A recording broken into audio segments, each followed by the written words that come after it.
আমরা বুঝতে পারছি যখন কোনো কিছু ছিল না তখন আল্লাহ রাব্বুল আলামিন ছিলেন, আবার যখন কিছু থাকবে না তখন আল্লাহ পাক থাকবেন।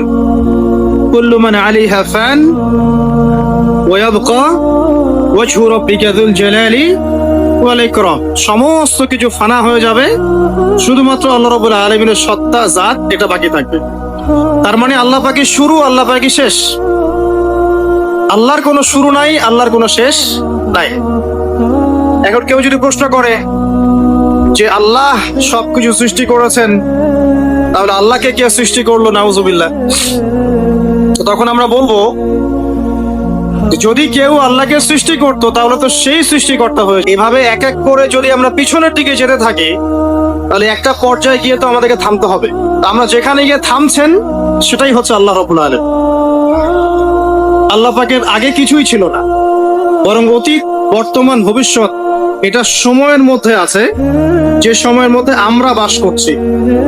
আল্লাহ রাব্বুল আলামিনের কাছে এরকম অতীত, বর্তমান, ভবিষ্যৎ কিছু নাই। আল্লাহ রাব্বুল আলামিন একা ছিলেন, তখন কিছুই ছিল না। আবার যখন সবকিছু ধ্বংস হয়ে যাবে আল্লাহ পাক একাই থাকবেন, আর কিছু থাকবে না।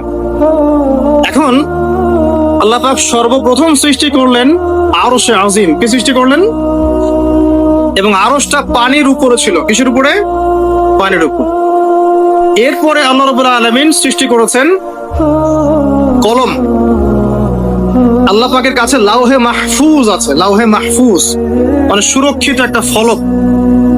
এখানে আল্লাহ পাক কলমকে বললেন লিখো। কলম বলল যে মাযা আকতুব, আমি কি লিখবো হে আল্লাহ? আল্লাহ পাক বললেন কিয়ামত পর্যন্ত যা যা হবে, শেষ দিন পর্যন্ত যা কিছু ঘটবে লিখে ফেলো। কলম লিখে ফেলেছে কিয়ামত পর্যন্ত কি কি হবে। অতএব আপনার রিজিক নিয়ে এত টেনশন করার কোনো দরকার নেই। বিয়ে শাদী হচ্ছে না, এই জন্য কবরে গিয়ে মানত করার কোনো দরকার নেই। সময় মতো হবে ইনশাআল্লাহ। যখন রিজিক তাকদিরে লেখা আছে সময় মতো ইনশাআল্লাহ হবেই। তাকদিরের বাইরে কিছু হবে? হবে। তো আল্লাহ পাক তাকদির লিখে ফেললেন। এমনকি লাউহে মাহফুজে কোরআনও লিপিবদ্ধ আছে। সূরা বুরুজ পড়েন নাই? বাল হুয়া কুরআনুম মাজিদ ফি লাউহিম মাহফুজ। লাউহে মাহফুজ থেকে কোরআন মাজিদ নাজিল করা হয়েছে প্রথম আসমানে।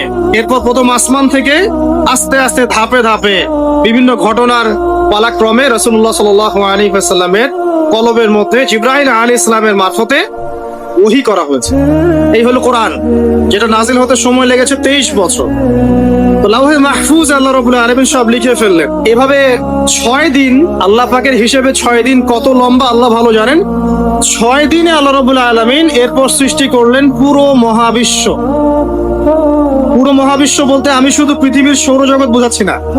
এই মঙ্গল, বুধ, শনি, বৃহস্পতি এইটুক না, এরকম হাজার হাজার সৌরজগৎ মিলে একটা গ্যালাক্সি হয়, আর হাজারটা গ্যালাক্সি মিলে গিয়ে একটা আসমান হচ্ছে, মহাকাশের একটা ছায়াপথ আসমান হচ্ছে। তো এরকম 7টা আসমান বা 7টা মহাবিশ্ব আল্লাহ পাক সৃষ্টি করলেন মাত্র 6 দিনে। কয় দিনে? ফি সিত্তাতি আইয়াম। 6 দিন আল্লাহ পাক সৃষ্টি করলেন। এরপর আল্লাহ রাব্বুল আলামিন প্রত্যেক মহাকাশে তার যার যার কাজ সেটা দিলেন। যেখানে যেখানে মাখলুক সৃষ্টি করা আল্লাহ পাক করলেন।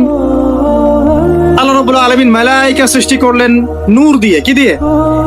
আলো দিয়ে। আলোর মধ্য দিয়ে আল্লাহ রাব্বুল আলামিন ফেরেশতা সৃষ্টি করলেন। আল্লাহ পাক জিন সৃষ্টি করলেন। জিন কি দিয়ে?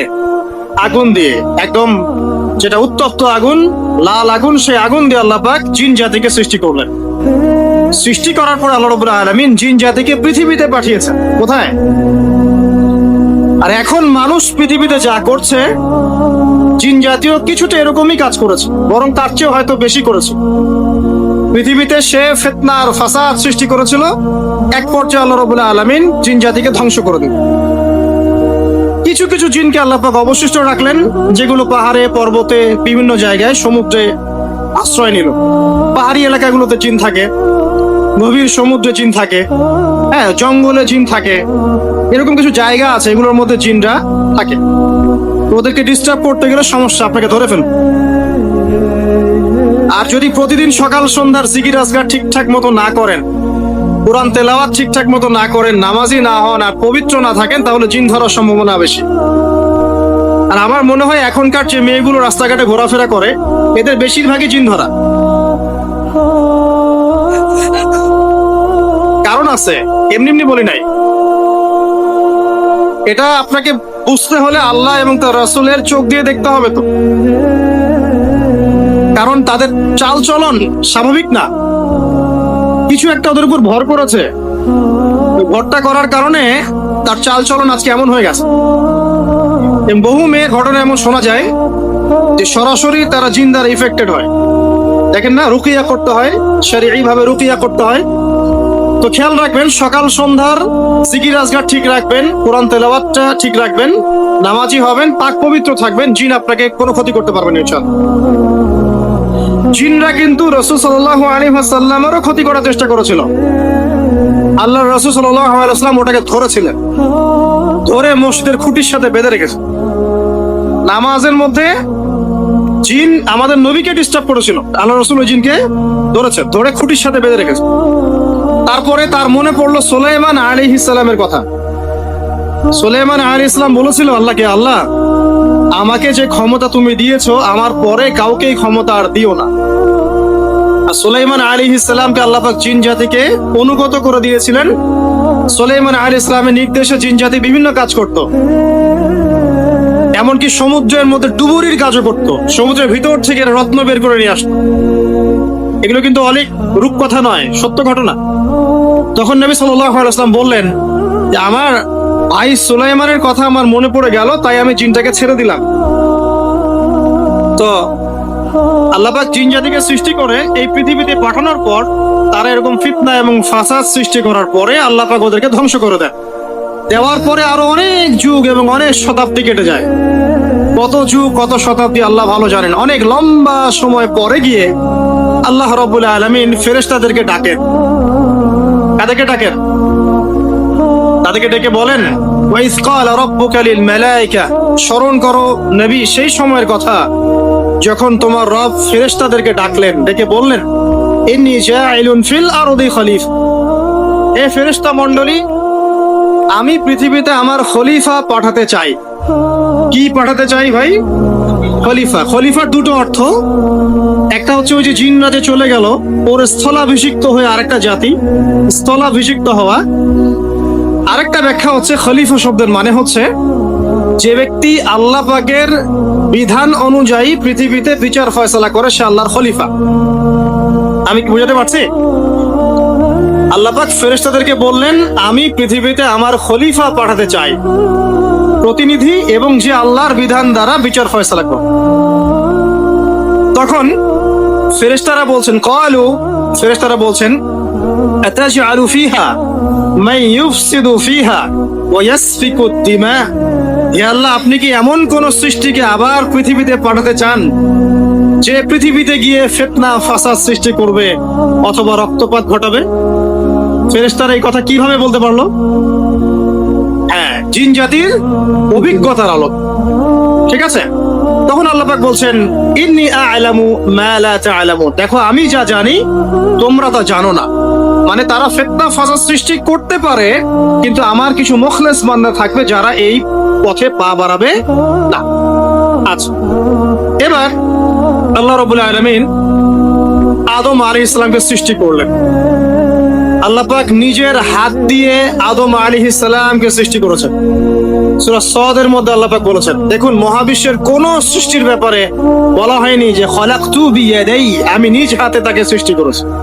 শুধুমাত্র আদম আলাইহিস সালাম, আমাদের পিতার ক্ষেত্রে বলা হয়েছে খলাকতু বিয়াদাই, আমি নিজ হাতে তাকে সৃষ্টি করেছি। কত সম্মান, কত ভালোবাসা, তাই না? এবার আল্লাহ রাব্বুল আলামিন আদম আলাইহিস সালামকে সমস্ত নাম শিক্ষা দিলেন। সমস্ত নাম মানে কি? ওয়াল্লামা আদামাল আসমাআ কুল্লাহা, আল্লাহ পাক বলছেন, এরপর আমি আদম আলাইহিস সালামকে মহাবিশ্বের যত জ্ঞান আছে সমস্ত নাম শিক্ষা দিয়ে দিলাম। সুবহানাল্লাহ। যেই জ্ঞান ফেরেশতাদেরও ছিল না, যেই জ্ঞান ইবলিসেরও ছিল। ইবলিস কিন্তু অনেক জ্ঞানী ছিল, অনেক বড় আবেদ ছিল, সে দীর্ঘদিন আল্লাহর ইবাদত করেছে, কিন্তু এই জ্ঞান কিন্তু তারও ছিল না, ফেরেশতাদেরও ছিল না। সুম্মা আরাদাহুম আলাল মালায়েকা, এরপর আল্লাহ রাব্বুল আলামিন আদম আলাইহিস সালামকে ফেরেশতাদের সামনে নিয়ে আসলেন, উপস্থাপন করলেন। মহাবিশ্বের ঘটনা, এটা ঘটছে, চিন্তা করেন, এটা কিন্তু ঘটেছে আগে, অতীত। এবার সমস্ত ফেরেশতার সামনে আদম আলাইহিস সালামকে নিয়ে আসা হচ্ছে। এবার বলা হচ্ছে যে হে ফেরেশতারা, তোমরা এই নামগুলো বলে দাও দেখি, তোমরা যদি সত্যবাদী হও। তো ফেরেশতারা বলছেন, লা ইলমা লানা ইল্লা মা আল্লামতানা, হে আল্লাহ, আপনি আমাদেরকে যা শিখিয়েছেন এর বাইরে তো কোনো জ্ঞান নাই আমাদের। তারপর আল্লাহ পাক আদমকে বললেন আলাইহিস সালাম, হে আদম, তুমি সব নাম বলে দাও দেখি। এরপর আদম আলাইহিস সালাম সমস্ত নাম একটা একটা করে বলে দিলেন। আমাদের পিতা জ্ঞানী ছিলেন, নজ্ঞ ছিলেন, আর আমরা তার সন্তান হিসেবে জ্ঞানী নজ্ঞ, এটা আমাদের শোভা পায়। আমাদের পিতা ছিলেন মহাবিশ্বের সবচেয়ে জ্ঞানী সত্তা। আল্লাহ রাব্বুল আলামিন তাকে জ্ঞান শিক্ষা দিয়েছেন, সমস্ত জ্ঞান। তবে তার সমস্ত জ্ঞান আর এই মহাবিশ্বের সমস্ত জ্ঞান আল্লাহর জ্ঞানের তুলনায় কতটুকু জানেন? একটা সমুদ্রের মধ্য থেকে এক ফোঁটা পানি উঠালে যেমন হয়, পুরো মহাবিশ্বের জ্ঞান আল্লাহর জ্ঞানের সামনে এত। আল্লাহ পাকের জ্ঞান এত অসীম, পুরো মহাসাগরের মধ্য থেকে এক ফোঁটা পানি তুললে, ওই যে এক ফোঁটা পানি তুললেন, এটা মহাবিশ্বের জ্ঞান, আর বাকি সমস্ত পানি এটা আল্লাহ পাকের জ্ঞান। ঠিক দুনিয়ার জীবনের এক্সাম্পলটা এমনই। একটা সাগরের মধ্যে আঙ্গুল ডুবালে, আঙ্গুল উঠালে যতটুকু পানি আঙ্গুলে বেঁধে থাকে, এটা দুনিয়া। আর পুরো মহাসাগরটাই হচ্ছে কি? আখিরাত। নবীজি বলছেন সাল্লাল্লাহু আলাইহি ওয়াসাল্লাম, একটা মৃত গাধাকে দেখে বলছেন, সাহাবীরা, তোমরা কি কেউ এই গাধাটাকে 1 দিরহামের বিনিময়ে কিনবে? কান কাটা, মৃত, গলে আছে, এই গাধাটাকে কিনবা 1 দিরহাম দিয়ে? সাহাবীরা বলছেন, মাংনা দিলেও তো কিনবো না। ইয়া রাসূলুল্লাহ, যদি ফ্রিও কেউ দেয়, বিনামূল্যে দেয়, তাও তো নিব না। তখন নবী সাল্লাল্লাহু আলাইহি ওয়াসাল্লাম বলছেন, এটাই হচ্ছে আল্লাহর কাছে দুনিয়ার এক্সাম্পল। ওই মৃত গাধা তোমাদের কাছে যতটা না ইম্পর্টেন্ট, যতটুকু মূল্য রাখে, আল্লাহর কাছে এই দুনিয়া তার চেয়েও কম মূল্য রাখে। তো এই দুনিয়াতে তো সব ফয়সালা হবে না। আমরা তো হতাশ হয়ে যাই না যে দুনিয়াতে এমন কেন, এটা কেন, ওইটা কেন। দুনিয়া এটারই জায়গা। দুনিয়া সবকিছুর কনক্লুশনের জায়গা না, সবকিছুর পরিসমাপ্তির জায়গা হচ্ছে কিয়ামতের মাঠ। ওই দিন যে সফল সে সফল, যে ব্যর্থ সে ব্যর্থ। দুনিয়ার বাড়ি গাড়ি, স্ট্যাটাস, চাকরি বাকরি, ইজ্জত সম্মান, এটা সাফল্য ব্যর্থতার মানদণ্ড নয়, চূড়ান্ত মানদণ্ড নয়। চূড়ান্ত মানদণ্ড কি? ফামান যুহজিহা আনিন নার ওয়া উদখিলাল জান্নাহ ফাকাদ ফাজ।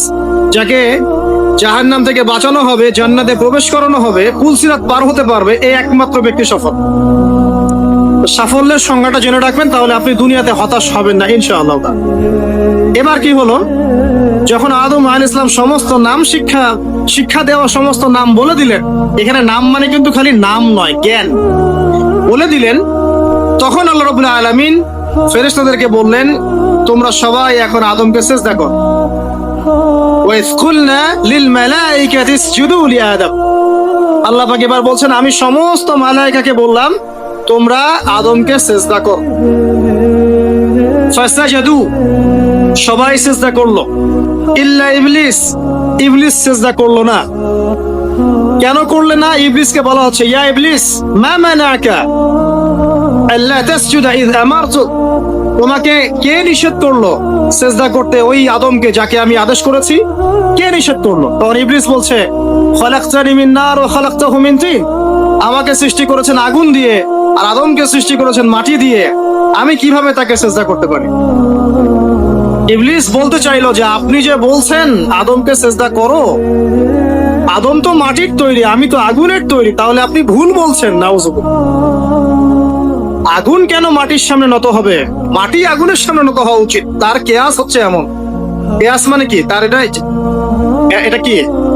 হ্যাঁ, তার এটা যুক্তি, তার এটা যুক্তি এবং দর্শন যে আমি কেন তাকে সিজদা করব? আমি তো আগুনের তৈরি আর আদম হচ্ছে মাটির তৈরি। তো খালাকতাহু মিন নার ওয়া খালাকতানি মিন তিন, খালাকতানি মিন নার ওয়া খালাকতাহু মিন তিন, আমাকে সৃষ্টি করেছেন আগুন দিয়ে, আদমকে সৃষ্টি করেছেন মাটি দিয়ে। আবা ওয়াস্তাকবারা, আল্লাহ পাক বলছেন সে উদ্ধত হলো এবং অহংকার প্রদর্শন করল। আর আল্লাহ পাক অনেক কিছু মাফ করে দেন, কিছু কিছু বিষয় আল্লাহ পাক মোটেই পছন্দ করেন।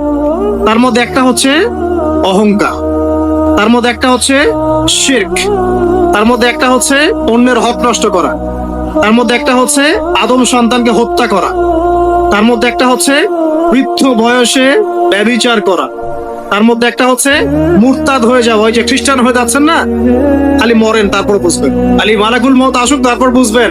আল্লাহ রাব্বুল আলামিন বলছেন তার রাসূলের মাধ্যমে, কেউ যদি সাক্ষ্য দেয় আল্লাহ ছাড়া কোনো মাবুদ নাই, মুহাম্মদ সাল্লাল্লাহু আলাইহি ওয়াসাল্লাম শেষ নবী, ঈসা ইবনে মারইয়াম আল্লাহর প্রেরিত নবী, আল্লাহর পুত্র নন, জান্নাত সত্য এবং জাহান্নাম সত্য, এই পাঁচটা বিষয় যদি কেউ সাক্ষ্য দেয় ইনশাআল্লাহ সে জান্নাতে যাবে, তার আমল যেমনই হোক না কেন। টাকার বিনিময়ে, চাকরির বিনিময়ে, সমাজ সেবার নামে আর চিকিৎসার নামে ঈমান বিক্রি করে ফেললেন, সুবহানাল্লাহ সুবহানাল্লাহ। তোমাদের এই পৃথিবীতে বেঁচে থাকার চাইতে মাটির তলে চলে যাওয়া ভালো। আবর্জনার কোনো প্রয়োজন নাই আল্লাহর এই জমিনে। এই মুসলিম উম্মার আবর্জনার কোনো প্রয়োজন নাই। এই মুসলিম উম্মার ইমানদার সাহসী তরুণ প্রজন্মের দরকার। আল্লাহ পাক কবুল করুন, আমিন। এরপরে কি হলো? ইবলিস সিজদা করলো না, আবা ওয়াস্তাকবার, সে উদ্ধত হলো এবং অহংকার প্রদর্শন করলো। এবার আল্লাহ জিজ্ঞাসা করলেন, কেন করলে না, কেন করলে না? সে বলল যে আগুন দিয়ে সৃষ্টি করেছেন আমাকে, তাকে সৃষ্টি করেছেন আপনি মাটি দিয়ে, আপনি ভুল আমি সঠিক, আমি কেন তাকে সিজদা? আল্লাহ পাক তখন আর তার প্রতি রহম করলেন না। আল্লাহ পাক তখন তাকে বলছেন ফাখরুজ মিনহা, এখান থেকে বেরো। আল্লাহ পাক যেমন গফুর রহিম, আরহামুর রহিমিন, ঠিক তেমনি আল্লাহ পাক শাদীদুল ইকাব, কঠিন শাস্তি দাতাও বটে। আল্লাহ পাক শুধু কি দয়াই করবেন, শাস্তি দিবেন না? দিবেন। ফাখরুজ, অপদস্থ হয়ে, লাঞ্ছিত হয়ে এখান থেকে বের হয়ে যাও। এখানে অহংকার করার অধিকার তোমাকে দেওয়া হয় না, এখান থেকে বের হয়ে যাও। এবার ইবলিস বের হয়ে যাচ্ছে। বের হয়ে যাওয়ার সময় ইবলিস বলছে রব্বি, কি বলছে? রব্বি। দেখেন, ইবলিস আল্লাহকে বলছে রব্বি, মানে ইবলিস আস্তিক। ইবলিস কি আস্তিক? ইবলিস আল্লাহ বিশ্বাস করে। ইবলিস বলছে রব্বি, হে আমার রব, আনজিরনি ইলা ইয়াউমি ইউবআসুন, আমাকে কিয়ামত দিবস পর্যন্ত অবকাশ দেন। আমাকে তো বের করে দিচ্ছেন, ঠিক আছে, আমাকে কিয়ামত দিবস পর্যন্ত অবকাশ দেন। শব্দ চয়ন হচ্ছে রব্বি, হে আমার রব। মানে ইবলিস কিন্তু নাস্তিক না। তাহলে এখন যারা এই যে এথিজমে বিশ্বাস করছেন, আসলে এরা কেউ নাস্তিক না, এরা ইসলাম বিদ্বেষী।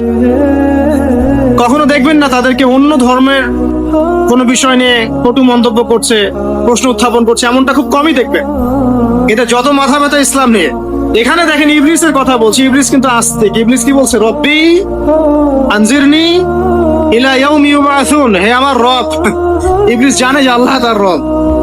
ওই যে সূরা হাশরের শেষের দিকে পড়ে দেখবেন ইবলিস বলে উকফুর, তোমরা কুফরি করো। তারপরে মানুষ যখন কুফরি করে সে বলে আমি ইন্নী আখাফুল্লাহ রাব্বুল আলামিন, আমি আল্লাহকে ভয় করি যে জগৎ সমূহের প্রতিপালক। শয়তানকে মানুষ কি জিজ্ঞাসা করবে? জাহান্নামীরা, তুমি আমাদেরকে পথভ্রষ্ট করেছে। শয়তান বলবে আমি কিচ্ছু করি নাই, আমি তোমাদেরকে কোনো কাজে ফোর্স করি নাই, আমি শুধু তোমাদেরকে ওয়াসওয়াসা দিয়েছি, তোমরা নিজেরাই কাজ করছো। ফালা তালুমুনি ওয়ালুমু আনফুসাকুম, সূরা ইব্রাহিম পড়ে দেখেন। শয়তান বলবে তোমরা আমাকে লানত করো না, নিজেদেরকেই লানত কর, আমি তো তোমাদেরকে বাধ্য করে কাজ করাই নাই, তোমরা নিজেরাই করেছো এই কাজ। আসুন সামনে যাই। এবার আল্লাহ পাক যখন ইবলিসকে বের করে দিলেন, সে বলছে আমাকে কিয়ামত পর্যন্ত অবকাশ দিন। কিয়ামত পর্যন্ত অবকাশ নিয়ে ইবলিস কি করবে? উত্তর, ইবলিস বলছে ফাবিমা আগওয়াইতানি, হে আল্লাহ, যে কারণে বা যে আদমের কারণে আপনি আমাকে এখান থেকে বের করে দিলেন, লাআকুদান্না লাহুম সিরাতাকাল মুস্তাকিম, আমি সে আদম সন্তানের সরল পথে ওত পেতে বসে থাকব। শয়তানের কথা কি মনে থাকবে যুবক ভাইরা? শয়তানের চ্যালেঞ্জ কি? আমি আদম সন্তানের সরল পথে ওত পেতে বসে থাকবো, মানে আমার আপনার সবার পথে সে ওত পেতে বসে আছে। এটা যদি মাথায় থাকে তাহলে জীবনে চলা সহজ হয় না? আর কি করব?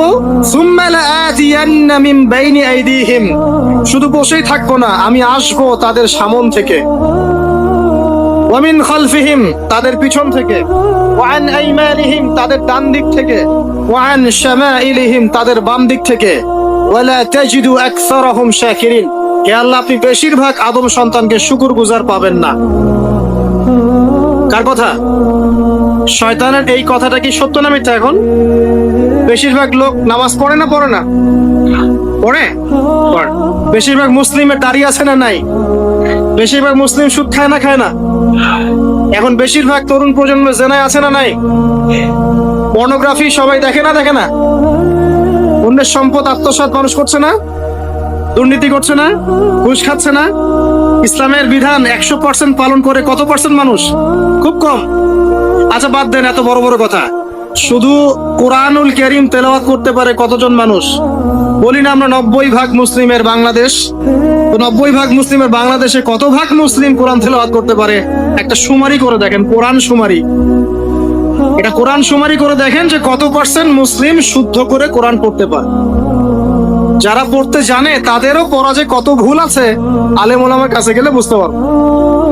আর এই ভুলের কারণে যে অর্থ কত পরিবর্তন হচ্ছে আপনি তো জানেনই।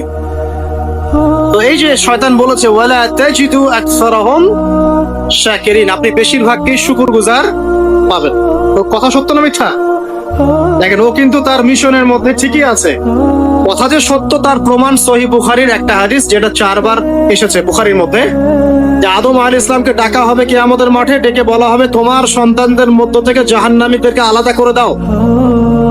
আদম আলাইহিস সালাম বলবেন কতজনকে আলাদা করে দিব?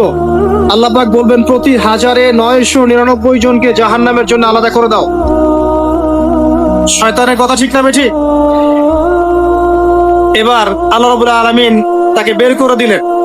ইবলিস এবার বের হয়ে গেল, চ্যালেঞ্জও করলো। এবার আল্লাহ পাক আদম আলাইহিস সালামকে ডেকে বলছে ইয়া আদম, এবার আদম আলাইহিস সালামের এই যে পাঁজর মানে বুকের পাঁজর, এখান থেকে তার সঙ্গিনীকে সৃষ্টি করা হলো। কারণ আদম আলাইহিস সালাম একাকী ছিলেন, একা কি থাকা যায়? একা থাকতে কষ্ট হয় না? একজন জীবন সঙ্গী লাগে না? তো আদম আলাইহিস সালামের এই বাম পাঁজরের হাড় থেকে হাওয়া আলাইহিস সালামকে সৃষ্টি করা হলো। সৃষ্টি করার পর আরো একটা ঘটনা আছে যে আল্লাহ রাব্বুল আলামিন আদম আলাইহিস সালামের পিঠের যে অংশটুকু আছে, এই অংশটুকু থেকে আগামীতে যত আদম সন্তান আসবে সবাইকে ছোট ছোট পিঁপড়ার আকৃতিতে সামনে নিয়ে দেখালেন। সুবহানাল্লাহ। যত আদম সন্তান আসবে আল্লাহ পাক সবাইকে আদমের সামনে দেখালেন এবং বললেন এই যে শুভ্র অংশ যারা, সাদা অংশ যারা, তারা তোমার সন্তানদের মধ্য থেকে সবাই জান্নাতি। আর তোমার এই যে বাম পাশে যেগুলো কালো কালো ছোট ছোট আকৃতি দেখছো, এগুলো সব তোমার সন্তানদের মধ্য থেকে জাহান্নামী। আমরা দোয়া করি আমরা তাদের অন্তর্ভুক্ত না হই। এবার আল্লাহ পাক সবাইকে বললেন, সূরা আরাফের মধ্যে আসছে 182 নম্বর আয়াতে মনে হয়, আল্লাহ পাক বলেন আলাস্তু বিরাব্বিকুম, হে আদমের সন্তানরা আমি কি তোমার রব নই? আমি কি তোমাদের রব নই? আলাস্তু বিরাব্বিকুম, আমি কি তোমাদের রব নই? আলাস্তু বিরাব্বিকুম, আমি কি তোমাদের রব নই? আমরা সবাই তখন বলেছিলাম বালা ইয়া রব্বি, অবশ্যই আপনি আমাদের রব। আমরা এখন ভুলে গেছি না? আমরা সবাই এই সাক্ষী দিয়ে আসছি রুহের জগতে। আর রুহের জগৎ বলে একটা জগৎ আছে, অনেক জগৎ আছে। রুহের জগৎ একটা, দুনিয়ার জগৎ একটা, জিন জাতির জগৎ আলাদা, বারজাখ পরকালে যে কবরে রাখার পরে বারজাখের জগৎ একটা, আর দারুল করার যেটা হবে একদম জান্নাত জাহান্নাম, ওটা আরেকটা জগৎ। এই যে মহাবিশ্ব যে সম্প্রসারিত হচ্ছে, এক এক গ্যালাক্সিতে এক একটা জগৎ না, এরকম বহু জগৎ আছে। রুহের জগতে আমরা এই ওয়াদা আল্লাহর কাছে করে এসেছি। এটাকে আহদে আলাস্তু বলে। কি বলে? আহদে আলাস্তু, মানে আলাস্তু বিরাব্বিকুম, আমি কি তোমাদের রব নই? আমরা বলেছিলাম হ্যাঁ আপনি আমাদের রব। একটা মজার কথা আছে এখানে, যখন আদম আলাইহিস সালাম দেখছিলেন তার সন্তানদেরকে সাদা সাদা আকৃতি ছোট ছোট, এর মধ্যে একটা সন্তানকে দেখে, একজন সন্তানকে দেখে তার প্রচন্ড ভালো লেগেছিল এবং তিনি অত্যন্ত সুদর্শন ছিলেন। তাকে দেখে তার প্রচন্ড রকম ভালো লেগেছিল। আল্লাহ পাককে তিনি জিজ্ঞাসা করলেন, হে আল্লাহ, আমার সন্তানদের মধ্যে কে, এই সুন্দর সন্তান কে? আল্লাহ পাক বললেন সে হচ্ছে তোমার সন্তান দাউদ। কি না? দাউদ আলাইহিস সালাম। আর আপনাকে বলে রাখি, আদম আলাইহিস সালামের ব্যাপারে যেমন আল্লাহ পাক বলেছেন আদম আমার খলিফা, ঠিক দাউদ আলাইহিস সালামের সম্পর্কেও আল্লাহ পাক বলেছেন দাউদ আমার খলিফা। বুঝতে পারলেন? কোথায় আছে? সূরা সাদ পড়ে দেখেন। ঠিক আদম আলাইহিস সালাম সম্পর্কে আল্লাহ পাক বলেছেন না যে আমি পৃথিবীতে খলিফা পাঠাচ্ছি, ঠিক দাউদ আলাইহিস সালাম সম্পর্কেও আল্লাহ পাক বলেছেন দাউদ আমার খলিফা। ইয়া দাউদ ইন্না জাআলনাকা খলিফাতান ফিল আরদ ফাহকুম বাইনান নাসি বিল হক ওয়া লা তাত্তাবি'ল হাওয়া। আয়াতটা পড়ে দেখবেন, ওইদিকে আমি পরে আসছি। তো ওই সন্তানকে দেখে তার এত ভালো লাগলো, আল্লাহর কাছে তিনি জিজ্ঞাসা করছেন, হে আল্লাহ, আমার এই সন্তানের হায়াত কত? আল্লাহ পাক বলছেন, তোমার এই সন্তানের হায়াত হচ্ছে 60 বছর। কত বছর? 60 বছর। আর আমাদের উম্মতে মুহাম্মাদের কিন্তু গড় আয়ু এরকম 60-65, এর বেশি না গড় আয়ু। তখন আদম আলাইহিস সালাম বলেন, আল্লাহ, আমার হায়াত থেকে তাকে 40 বছর দিয়ে দাও। আমার হায়াত থেকে তাকে 40 বছর দিয়ে দাও। আল্লাহ পাক তাকে 40 বছর দিয়ে দিলেন। তাই আদম আলাইহিস সালামের 1000 বছর হায়াত হয়ে গেল 960 বছর, আর দাউদ আলাইহিস সালামের 40 বছর হায়াত হয়ে গেল 100 বছর। এখন আসেন এই জায়গায় যে আদম আলাইহিস সালাম এবং দাউদ আলাইহিস সালাম দুইজনকে আল্লাহ পাক কি বলেছেন? খলিফা। খলিফা কে? খলিফা কাকে বলে? এটা একটু শুনে নেই ছোট্ট করে। সূরা সাদ পড়বেন 24 কি 26 নম্বর আয়াত। আল্লাহ পাক বলেন, ইয়া দাউদ, হে দাউদ, খলিফার কাজ কি এটা শোনেন। হে দাউদ, ইন্না জাআলনাকা খলিফাতান ফিল আরদ, নিশ্চয়ই আমি আল্লাহ তোমাকে পৃথিবীতে খলিফা করেছি। কি করেছি? খলিফা করেছি। তোমার কাজ কি?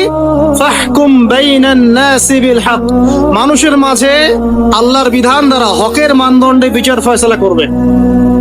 আর আল্লাহর খলিফার দায়িত্ব কি? আল্লাহর বিধান দ্বারা বিচার ফয়সালা করা। ওয়ালা তাত্তাবি'ল হাওয়া, তুমি নিজের প্রবৃত্তির অনুসরণ করবে না। ফায়ুদিল্লাকা আন সাবিলিল্লাহ, তাহলে তোমাকে এটা সরল পথ থেকে বিচ্যুত করে দিবে।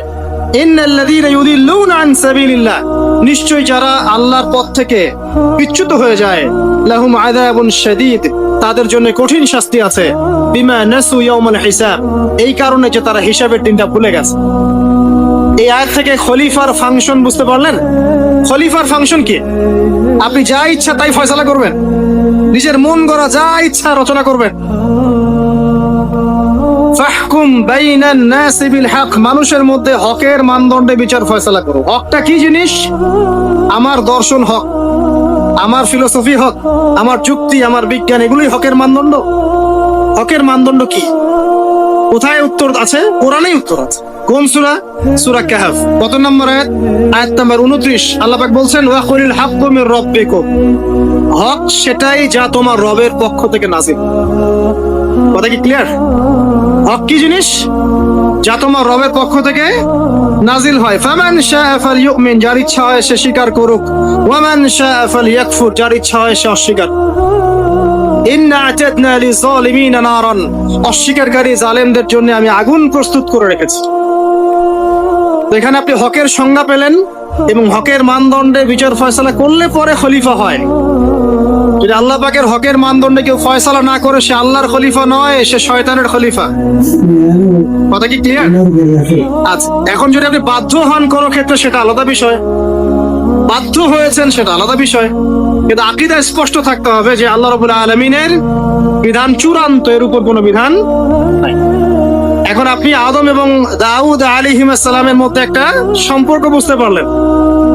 এবার আল্লাহ পাক আদম আলাইহিস সালামকে ডাকলেন, ডেকে বলছেন, আদম এবং হাওয়া, তোমরা দুজন উসকুন আনতা ওয়া যাওজুকাল জান্নাহ, এবার তুমি আর তোমার স্ত্রী হাওয়া তোমরা জান্নাতে থাকো।